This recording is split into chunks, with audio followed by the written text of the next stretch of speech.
성경 말씀 이사야 11장 1절에서 5절 말씀 보겠습니다.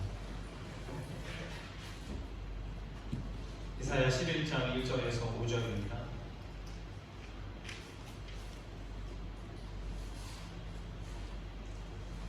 제가 봉독하겠습니다. 이사야 11장 1절에서 5절까지입니다. 이새의 줄기에서 한 싹이 나며 그 뿌리에서 한 가지가 나서 결실할 것이요 그 위에 여호와의 영, 곧 지혜와 총명의 영이요 모략과 재능의 영이요 지식과 여호와를 경외하는 영이 강림하시리니 그가 여호와를 경외함으로 즐거움을 삼을 것이며 그의 눈에 보이는 대로 심판하지 아니하며 그의 귀에 들리는 대로 판단하지 아니하며 공의로 가난한 자를 심판하며 정직으로 세상에 겸손한 자를 판단할 것이며 그의 입에 막대기로 세상을 치며 그의 입술의 기운으로 악인을 죽일 것이며 공의로 그의 허리띠를 삼으며 성실로 그의 몸에 띠를 삼으리라. 아멘. 네, 오늘도 서로 축복하겠습니다. 서로를 향해서 하나님은 당신을 사랑하십니다. 하나님은 당신을 사랑하십니다. 하나님은 당신과 함께 하십니다. 하나님은 당신과 함께 하십니다. 하나님은 당신을 통해 영광 받으십니다. 하나님은 당신을 통해 영광을 받으십니다. 댓글에 샌도 하지 마시고 자신을 향해서 하나님은 나를 사랑하십니다. 하나님은 나를 사랑하십니다. 하나님은 나와 함께 하십니다. 하나님은 나와 함께 하십니다. 하나님은 나를 통해 영광 받으십니다. 하나님은 나를 통해 영광을 받으십니다. 아멘. 네. 댓글에 샌도 하지 않기를 바랍니다. 그 본문의 말씀은 소망의 메시지예요. 왜냐하면 이새의 줄기에서 한 싹이 나고 뿌리에서 한 가지가 나서 결실할 것이다 했기 때문에 가지만 있고 뿌리만 있는 게 아니라 결실한다는 것은 열매가 있다는 거잖아요. 그러니까 이 나무가 살아있는 나무라는 겁니다. 죽지 않은 나무라고 하는 거예요. 그래서 여기서 나오는 그 결실한 그 열매 그리고 이제 사람이 되겠죠. 왜냐하면 2절 말씀에 그의 위에라고 되어 있잖아요. 그의 위에 여호와의 영이 임해서 그는 여호와의 영으로 말미암아 지혜와 총명이 충만하여서 마침내 만드는 나라가 무엇인가? 평화의 나라를 만든다는 겁니다. 평화의 나라는 복음성가에 되어 있죠. 6절부터 이리가 어린 양과 함께 살며 표범이 어린 염소와 함께 눕고 송아지와 어린 사자와 살찐 짐승이 함께 있어. 이제 6절 말씀에 독사의 굴에 어린이가 독사의 구멍에서 장난치는 것, 젖된 어린아이가 독사의 굴에 손을 넣어도 물지 않는 것, 이런 복음서가 있어요. 이런 평화의 나라를 이새의 줄기에서 나오는 그가 여호와의 영을 받아서 만든다라고 하는 것입니다. 이새라고 하는 것은 유다 지파를 말합니다. 유다 지파. 이새가 누구냐면 다윗의 아버지. 유다가 누구냐면 야곱의 네 번째 아들입니다. 야곱의 네 번째 아들. 야곱의 이름이 이스라엘. 야곱의 네 번째 아들이 유다. 유다의 아들이 유다는 다말과 결혼하여 베레스를 낳고 베레스가 유다, 베레스. 그 다음에 보아스. 보아스가 오벳을 낳고 오벳이 이새를 낳고 이새가 다윗을 낳고 그러니까 이새의 줄기에서 한 싹이 난다는 것은 유다의 집안에서 한 열매가 있을 것이다. 유다의 집안이 망하지 않는다는 겁니다. 지금 이사야가 활동하는 배경이 남유다를 말하는 겁니다. 이사야는 남유다 선지자예요. 남유다가 북이스라엘 나누어져 있는데 남유다가 망하지 않는다. 유다 지파 중에 유명한 사람 당연히 다윗이 있겠죠. 그리고 솔로몬이 유다 지파입니다. 나라가 번성했습니다. 부분적으로 평화의 나라를 만들었어요. 그리고 남유다의 훌륭한 왕 히스기야가 남유다 사람입니다. 그리고 성전에서 율법책을 발견하여 우리가 말씀으로 돌아가야 된다고 개혁을 했던 왕 우시야가 유다 왕입니다. 유다 지파 사람이에요. 그리고 성전을 재건한 수룹바벨이 유다 지파 사람입니다. 그리고 85세 헤브론 땅을 이산지를 나에게 주세요 라고 말했던 갈렙이 유다 지파 사람입니다. 그 유다 지파를 통해서 하나님께서 인물들을 보내시고 역사를 이루어 가셨어요. 그들도 평화의 나라를 일시적으로 만들었습니다. 다윗이 평화의 나라를 일시적으로 만들었어요. 나중에 다윗이 잘못도 했지만요. 솔로몬도 유다 지파 사람으로서 일시적으로 나라를 아주 번성하게 만들었습니다. 나중에 가서 우상을 받아들였지만 유다의 줄기에서 나오는 스룹바벨도 마찬가지로 성전을 재건했다고 하는 것은 평화의 나라를 만든 겁니다. 왜냐하면 전쟁이 없어졌다는 것이죠. 공격을 받지 않기 때문에 그래요. 예수님도 이 땅의 유다 지파 사람입니다. 그래서 계시록 5장 5절에 보시면 유다의 사자라고 그래요. 그래서 유다의 사자, 유다 지파의 사자. 레온드 레온. 네, 사자라 레온이라고 하잖아요. 사자라고 하는 것은 통치하고 맹렬하고 그런 의미거든요. 유다의 사자, 다윗의 뿌리, 예수님을 말하는 겁니다. 그래서 예수님이 유다 지파예요. 아브라함과 다윗의 자손 예수 그리스도의 세계. 그래서 유다 지파에서 예수님도 오셨는데 예수님도 일시적으로 평화의 나라를 만든 겁니다. 완벽하게 예루살렘, 살렘이 평강이거든요. 샬롬. 완벽한 평강은 만들지 못하셨어요. 왜냐하면 예수님이 하신 말씀 자체가 회개하십시오. 그래야 천국이 옵니다. 이렇게 천국을 소개했고 천국을 상속받으려면 마음이 가난해야 됩니다. 이렇게 말씀하셨지 예루살렘 자체를 완벽한 평화의 나라로 만들지 않으셨어요.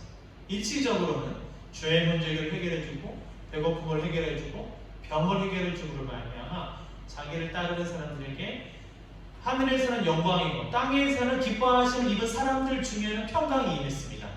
그러나 받아들이지 않는 사람들에게는 평강이 임하지 않았고 받아들이지 않는 사람들 때문에 예루살렘도 공격을 받았고 불타 없어졌고 예수님도 십자가에 못 죽으셨고 그래서 아까 말씀드린 갈렙이 산지를 점령받고 스룹바벨이 성전을 재건하고 다윗과 솔로몬이 유다 지파 사람이다 할지라도 예수님도 유다 지파 사람이지만 이 땅을 완벽한 평화의 나라로 만들지는 못하셨습니다. 예루살렘도 불타 없어졌으니까요. 그래서 우리가 생각하는 이 독사구리 어린이가 손을 놓고 장난쳐도 물지 않는 이 완벽한 평화의 나라는 어디인가? 저는 저 천국이라고 믿습니다. 거기만이 온전한 평화의 나라, 영원한 평화의 나라라고 믿어요. 예수님께서 다시 오실 때 이 나라를, 이 땅을 바꾸신 새하늘과 새 땅, 그것만이 평화의 나라라고 믿습니다. 장차 소망이 되는 것이죠. 그래서 이 편지를 이사야를 통해 이 말을 듣는 사람들도 소망을 갖는 거예요. 우리가 남유다 사람인데 우리를 포기하는 게 아니구나. 지금 이사야는 계속 남유다가 멸망해갈 것을 이야기하고 있거든요. 그렇게 포기하는 게 아니구나. 우리 지파 중에서 한 인물이 나와서 평화의 나라를 만드는구나 하면서 이들은 모르죠. 아직 누가 그런 인물이 될지. 이사야가 평강의 왕이 임할 것이다 라고 해서 한참 지나고 나서 보니까 이분이 예수님이다라는 것을 우리는 알지만 이들은 다만 소망을 가질 뿐입니다. 우리 나보다 그루터기 이사야 6장에 나오거든요. 6장 13절에 감나무와 성수의 나무는 배임을 당하여도 그 그루터기는 남아있는 것 같이 거룩한 씨가 이 땅에 그루터기니라 하시니라. 아직 우리가 배임을 당하긴 했으나 뿌리가까지 썩은 것은 아니구나. 거룩한 씨가 남아있구나. 이사야 6장 13절에요. 이렇게 하면서 소망을 갖는 것입니다. 이새의 줄기에서 우리 유다 지파에서 우리 옛날의 왕, 그 다윗과 솔로몬의 그 유다 지파가 아직도 이어지는구나. 이런 소망을 갖는 것이고요. 동일하게 우리도 저 천국이 평화의 나라라는 걸 믿고 소망을 갖게 되는 것이죠. 하지만 이 말씀을 오늘 우리에게 적용하고 싶어요. 우리 성경 말씀 고린도후서 1장 20절 말씀에 이러한 말씀이 있습니다. 고린도후서 1장 20절이요. 하나님의 약속은 얼마든지 그리스도 안에서 예가 되니 그런즉 그로 말미암아 우리가 아멘하여 하나님께 영광을 돌리게 됩니다. 그로 말미암아 하나님의 약속, 이게 지금 약속이잖아요. 이새의 뿌리에서 한 열매가 있을 것이다. 이 약속을 우리가 아멘으로 하면, 믿습니다라고 하면 하나님께 영광이 된다는 겁니다. 하나님이 무슨 약속을 주시는데 그거에 대해서 모르겠습니다, 안 믿는다가 아니라 그걸 제가 믿겠습니다, 아멘입니다라고 받아들이면 하나님께 영광이 된다는 거예요. 그래서 우리 이 약속의 말씀을 믿어, 이 말씀을 약속하신 하나님께 영광 돌리는 우리가 되길 바랍니다. 갈라디아서 3장 14절도 마찬가지입니다. 이는 그리스도 예수 안에서 아브라함의 복이, 아브라함이 벌써 몇천 년 전 사람이잖아요. 창세기에 나오는 아브라함의 복이 이방인에게 미치게 하고, 이방인은 유대인이 아니란 말이잖아요. 유다 지파가 아니라는 거예요. 복이 이방인에게 미치게 하고 또 우리로 하여금 믿음으로 말미암아 성령의 약속을 받게 하게 하리라. 아멘. 이사야 11장에 나오는 이 약속의 말씀을 믿음으로 받는 저와 여러분들이 되길 바랍니다. 지난 이야기, 나는 유다 지파가 아닌데요. 이미 다윗이 왔다 갔잖아요. 예수님이 왔다 갔잖아요. 저는 천국만 소망할게요. 미래만 소망할게요. 그것도 있지만 오늘 우리에게 약속의 말씀이 이루어지길 바라는 그 믿음을 갖게 되시길 바랍니다. 그래서 기도하는 거예요. 하나님, 우리 교회가 그루터기로서 살아있는 나무인 줄로 믿습니다. 뿌리가 있고 결실하여 열매가 있게 되길 바랍니다. 이 열매는 사랑을 말하는 겁니다. 그 사랑을 통해서 평화의 나라가 임하기를 바랍니다. 아멘. 그러한 믿음을 갖게 되길 바라는 거예요. 다윗과 솔로몬이 지나갔어요. 지금 이사야가 이 편지 쓸 때는 한참 흡니다. 히스기야, 요시야 시대라는 거죠. 천국은 아직 멀었고요. 그래서 오늘 이 말씀이 우리에게 이루어지길 바라는 그런 믿음이 있게 되기를 바랍니다. 이 열매는 한 사람이고 그 위에 성령이 임하여, 2절 말씀에 그의 위에 여호와의 영이 임했다고 했어요. 여호와의 영. 여러분, 우리 위에 여호와의 영, 성령이 임할 수 있습니다. 아멘. 말씀 모든 육체에게, 남자와 여종에게 성령을 부어주신다고 요엘서 2장 28절에 약속했으니 그 약속의 말씀을 믿으시길 바랍니다. 또한 예수님도 말씀하셨어요. 신약 성경에서 누가복음 11장 13절에 너희가 악할지라도 좋은 것을 자식에게 줄 줄 알거든 하물며 너희 하늘 아버지께서 구하는 자에게 성령을 주시지 않겠느냐. 이 이야기는 예수님께서 하신 말씀이에요. 성령을 누가 주신다는 겁니까? 아버지가 준다는 겁니다. 아버지가. 할렐루야. 얼마나 감사해요. 아버지가 주는 것은 노력받아서 주지 않습니다. 값받아서 주지 않아요. 아버지는 주고 싶은 겁니다. 아버지가 주는 거예요. 악할지라도 좋은 걸 줄 줄 알거든 하늘에 계신 너희 아버지께서 구하는 자에게 성령을 주시지 않겠느냐. 그러니까 성령 받는 것은 쉬운 것입니다. 할렐루야. 아버지가 주는데 성령 받는데 막 노력해야 되고 막 값을 줄여야 되고, 그분은 아버지가 아니에요.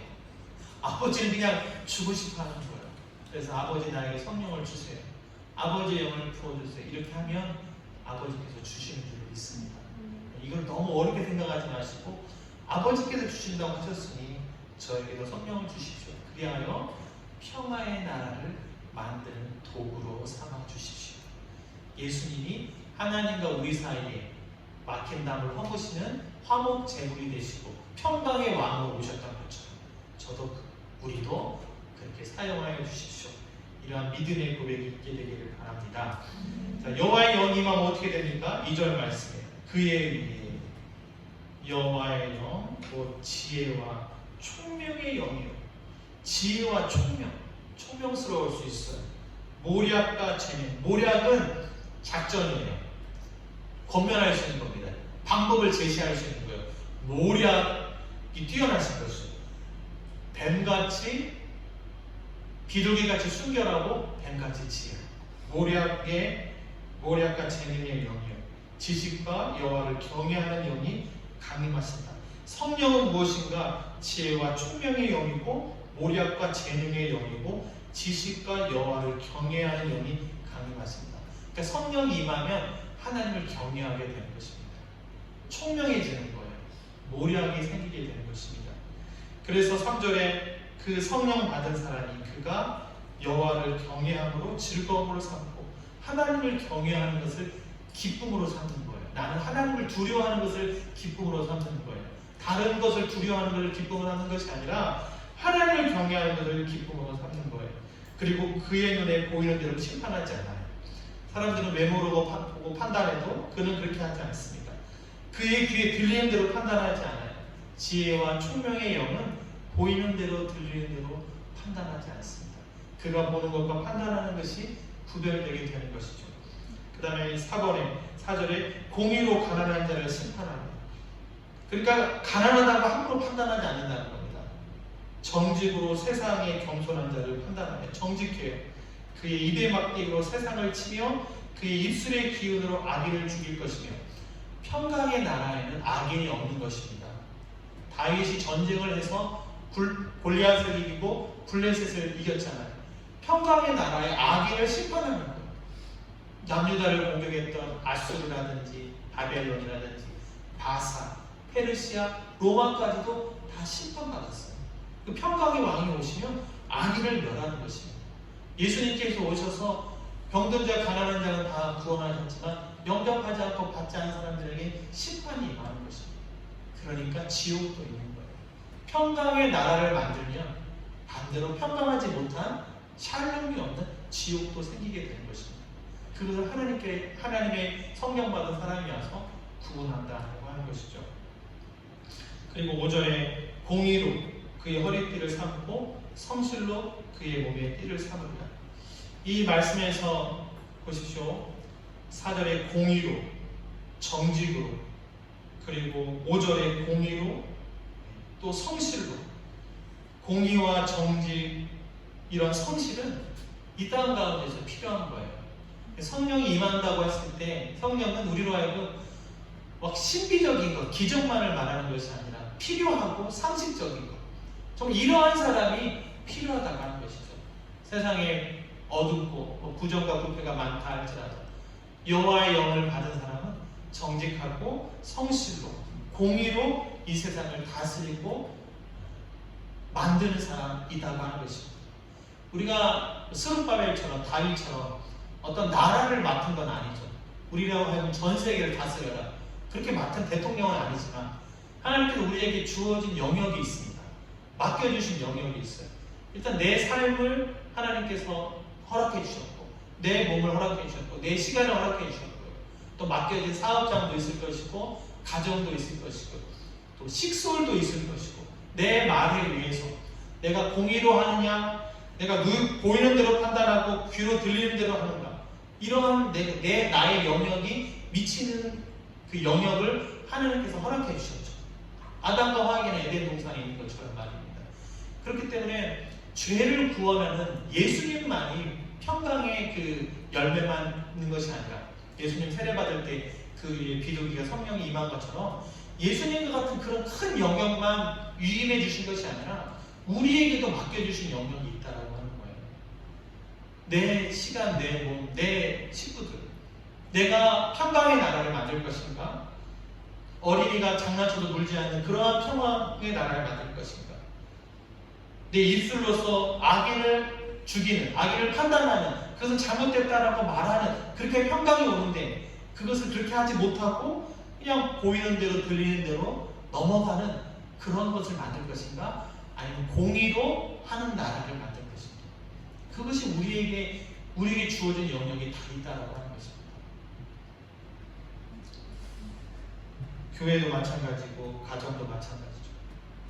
한순간 그냥 내가 보이는 대로 화내버리고 들리는 대로 심판하고 판단해버리면 나로 말미암아 평강의 나라가 깨지는 그러한 것도 생길 수가 있어요. 저희 식구가 5명인데 자매만 4명이 있단 말입니다. 그래서 이제 휴가를 가더라도 제가 괜찮아, 웃고 맛있다 그러고 재밌다 그러고 제가 물에 들어가야 됩니다. 그 리더십 중에 이런 말 보시더라고요. 리더의 옷이 물에 젖지 않으면 아무도 물에 들어가지 않는다. 그러니까 이번에 너무 은혜스럽고 여러분들도 감사했어요. 플라세니차를 갔다 왔거든요. 270km 정도 떨어졌어요. 기차로 한 3시간 넘게 갔는데 그 유명 소집사는 게 여동생이 있는 곳이에요. 그래서 초대받아서 그 집에 간 겁니다. 플라세니차 인구 4만 명 되는 도시. 센트로 포베리시아는 없습니다. 그냥 다 얼마나 시골 많은지 모르겠어요. 정말 시골형 같아요. 그래서 그분이 저희들을 데리고 계곡도 데려가고 또 유대인 살던 마을도 데려가고 꿀도 맛있고, 그러니까 체리가 유명한데요. 스페인 전체에서 제일 체리 생산량이 많은 곳이 플라세니시아라고 하거든요. 그래서 너무 좋은 시간을 가졌는데 그때 계곡을 데려갔어요. 계곡. 옛날 한국에 있는 시골 계곡. 물이 얼마나 차가운지 제가 제일 먼저 물에 들어갔어요. 왜요? 내가 데려가야 애들도 바지 걷어 올리고 양말 벗고 물에 담그고 이 말씀을 생각하면서 갔어요. 이 말씀을 좀 생각하면서. 그래서 우리에게 주어진 영역을 평강의 나라로, 평화의 나라로 만들 수 있는 거죠. 그래서 휴가를 가거나 어디 같이 갔을 때 화내지 않고 즐겁게 항상 생각을 합니다. 좋은 추억을 만들어야 된다. 더 크면 같이 안 가려고 하기 때문에 있을 때 좋은 추억을 만들어야 된다. 이 어른들 그런 얘기 많이 하시더라고요. 저도 네 알겠습니다, 네 알겠습니다 많이 이야기합니다. 하나님 앞에 이 시간들. 그래서 무사히 다 맞습니다. 무사히 기차도 놓치지 않고 아토장까지 또 왔고 또 좋은 이야기 들으면서 그 동생분하고 이야기 들으면서 또 그 유명수 집사님이 일했던 식당도 가보기도 하고 그래서 한국 분하고 얘기하니까 너무 좋아하시고 저희도 좋고 또 그 아이들, 애기들, 자녀들, 아들, 딸들과 얘기하고 남편분들하고도 같이 식사하고 이렇게 하면서 내게 주어진 우리가 바꿀 수 없잖아요. 그렇죠? 우리가 천재지변을 막을 수는 없잖아요. 가뭄이 오고 홍수가 뭐 지진이 나고 뭐 삶이 너무 어려워지고 뭐 집값이 오르고 우리가 어떻게 할 수 없는 영역이지만 그래도 내가 할 수 있는 영역이 있잖아요. 몇 명이라도 식솔, 교회 그 안에서만큼이라도 평강의 나라를 만들어야 되는데 평강의 나라를 어떻게 만드는가? 그 위에 여호와의 영이 임해야 된다는 것입니다. 성령이 임해야 된다는 거예요. 이런 생각을 해봅니다. 1절만 있고 2절이 없다. 이새의 줄기에서 한 싹이 나서 결실했어. 한 사람이 태어났어. 근데 그 위에 여호와의 영이 없어. 성령이 없으면 그 밑에 있는 지혜와 총명의 영, 여호와를 경외하는 영도 없는 거잖아요. 그러면 그런 인생은 그냥 살다가 마치는 인생이 되는 거잖아요. 아까 말씀드린 솔로몬과 다윗이나 스룹바벨이나 갈렙이라든지 예수님과 같은 분들은 어떤 나라를 만든 일시적이지만 마귀가 있기 때문에 연약하기 때문에 끝까지 그렇게 하지 못했지만 그래도 일시적이라도 평화의 나라를 만들다가 하나님께 가신 분들이 있고 2절이 없게 여호와의 영이 없이 그냥 살다가 가면 우리는 그냥 먹고 자고 그냥 그렇게 하는 것으로 삶이 되는 것입니다. 그럼 우리는 주일날 교회는 왜 나오는 겁니까? 우리는 믿는 걸 왜 믿는 것입니까? 우리가 일단 가운데 우리가 못하는 영역이 있잖아요. 내가 신분이, 내 지위가, 내 능력이 그 부분을 어떻게 할 수 없지만 그래도 우리가 할 수 있는 영역 안에서는 평화의 나라, 평화의 나라. 독사물에 어린이가 손 넣고 장난쳐도 울지 않는 그런 나라. 사막에 꽃이 피어 그런 나라. 그런 나라를 내 신령을 만들고 우리 공동체를 만드는 것을 우리에게 주어졌다라고 하는 것입니다. 얼마든지 기차를 타고 얼마든지 그 시골 4만 명 되는 도시 가서도 그 동네 한 바퀴 다 돌면 10분이면 이렇게 끝과 끝이라고 하더라고요.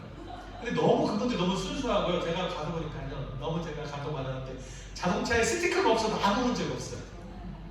그냥 아주 옛날 차이고 문에 손잡이가 없었어요. 제가 타는 차에 고장났다. 문에 손잡이가 없어서 안에서 열어줘야 되는 그런 차를 타고도 얼마나 저희들 그리고 수박과 멜론은 그 밭에 가서 그분들이 먹으려고 키우는 밭이 있어요. 조그만하게 그 밭에 가서 수박 따고 멜론 따고 토마토 따고 그래서 그 집에 와서 썰어서 먹고 조그만했습니다. 그래서 너무 좋은 추억과 행복함이 있었어요. 그래서 우리가 생각하는 어떤 그런 것이 아니라 없어서 못하고 그런 것이 아니라 그의 위에 여호와의 영이 임하면 지혜와 총명, 모략과 재능, 지식과 여호와를 경외하는 영이 강림하십니다. 여호와를 경외하는 영이 강림하시지 않으면 제가 저를 알아요. 그냥 다 치워, 다 끝내, 다 없애버려, 다 하지마. 그 평화의 나라가 아닌 것이죠. 이런 것을 바꿀 수 있는 것이 바로 여호와의 영, 성령이 임하는 것이다라고 하는 것을 말씀드립니다. 신약성경에서 바울이 로마서 8장 11절에 이렇게 말씀합니다. 자, 한번 보세요. 예수를 죽은 자 가운데로 살리신 이의 영, 너희 안에 거하시면, 그 영이 우리 안에 거하시면 그리스도 예수를 죽은 자 가운데서 살리신 이가, 하나님께서 너희 안에 거하시는 그의 영으로 말미암아 너희 죽을 몸도 살리시리라. 그러니까 성령은 죽을 몸도 살리는 겁니다. 죽을 몸을 살린다는 걸 스테마로 보니까 비비피까라, 이게 바로 생명을 주는, 생기를 돋우어주는, 소생시킨다는 뜻이에요. 사랑하는 여러분, 우리가 살아야 됩니다. 그 성령을 통해서 우리가 살아야 전도할 마음도 생기고, 나누고자 하는 마음도 생기고, 용서하는 마음도 생기고, 평화의 나라를 만들고자 하는 마음도 생기는 거예요. 절망적인 뉴스 옛날에 지금 항상 많았습니다. 세상은 어떻게 그렇게 된다 할지라도 우리가 살아나야 되는 것이죠. 너희 죽을 몸도 살리신다. 여기서 죽는다고 하는 육체적으로 죽는다는 걸 말하는 것이 아니고요. 그냥 소망이 없이 그냥 죄 가운데 내어주고 평화의 나라와 반대로 가는 그런 죽을 몸도 예수님이 살려주신다는 거예요. 성령께서 살려주신다는 겁니다. 이렇게 살아나야 돼요. 우리가 살아나야 되고, 교회가 다시 살아나야 되고, 우리가 소생해야 됩니다. 우리가 살아나야 살릴 수 있는 사람이 되는 거예요. 의욕을 잃어버리면 하기 싫어집니다. 그 안 좋은 뉴스, 지진이 났다. 그러면 구하러 가는 게 맞는 거 아닙니까? 지진이 났으면 도와주려는 게 맞는 거 아닙니까? 근데 그게 내가 살아나지 않으면 알아서 하고 나도 모르겠다. 그러면 우리는 육신을 따라 사는 삶이 되어버리는 것이죠. 보이는 대로, 들리는 대로 판단하는 사람이 되어버리는 것입니다. 총명함과 여호와를 경외하는 것이 없는 것이죠. 정의와 성실이 없게 되는 거예요. 4절에 말씀하는 정직으로 세상에 겸손한 자를 판단하는, 5절에 공의로 성실로, 이건 너무나 중요한 겁니다. 성령이 임한다는 것이 너무 상식적인 것이고, AI 시대가 되니까요, 그래픽으로 뭐 만드는 직업이 막 사라지는 것 같아요. 뭐 입력해가지고 포스터 하나 만들어주면 포스터를 만들어줘요. 그래서 직업이 사라질 수가 있습니다. 농사 짓는다든지 뭐 AI로 말미암아 내가 하는 직업이 사라질 수 있어요. 그래서 직업이 바뀔 수도 있고 내가 일을 그만둘 수도 있습니다. 그러나 중요한 것은 정직과 성실과 공의로 살아가는 것은 어떠한 일을 해도 필요하다고 하는 것이죠.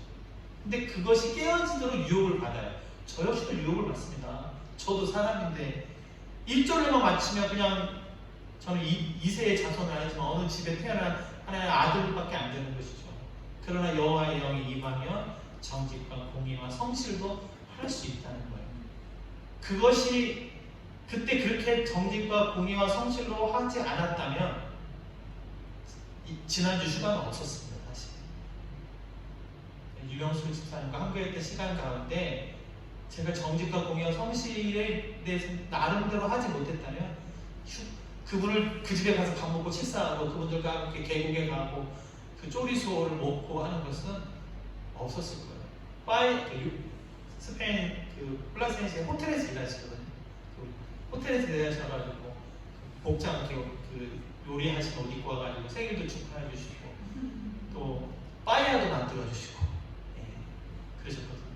우리의 삶이 아무리 세상이 AI 시대 어떻게 바뀐다 할지라도 정직과 공의와 성실이 필요한데 그게 여호와의 영 임할 때 그렇게 살아갈 수 있다고 하는 거예요.